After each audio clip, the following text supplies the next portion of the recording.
Mantan Menko Polhukam Mahfud MD mendesak polisi untuk segera menangkap dan menindak tegas dalam pembubaran diskusi di Hotel Kawasan Kemang, Jakarta Selatan. Menurutnya, polisi seharusnya bisa bergerak cepat karena kejadian itu terekam dalam video.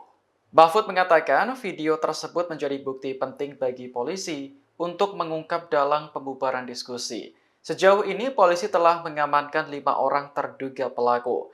2 diantaranya yakni FEK dan KW telah ditetapkan sebagai tersangka. Masing-masing berperan sebagai koordinator lapangan dan merusak properti di ruang diskusi. Wakapolda Metro Jaya Brigjen Pol Jatiwiyoto mengatakan, para tersangka juga ikut menganiaya satpam hotel dan polisi yang berjaga. Sementara 3 terduga pelaku lain yakni JJ, LW, dan MDM masih dalam pemeriksaan.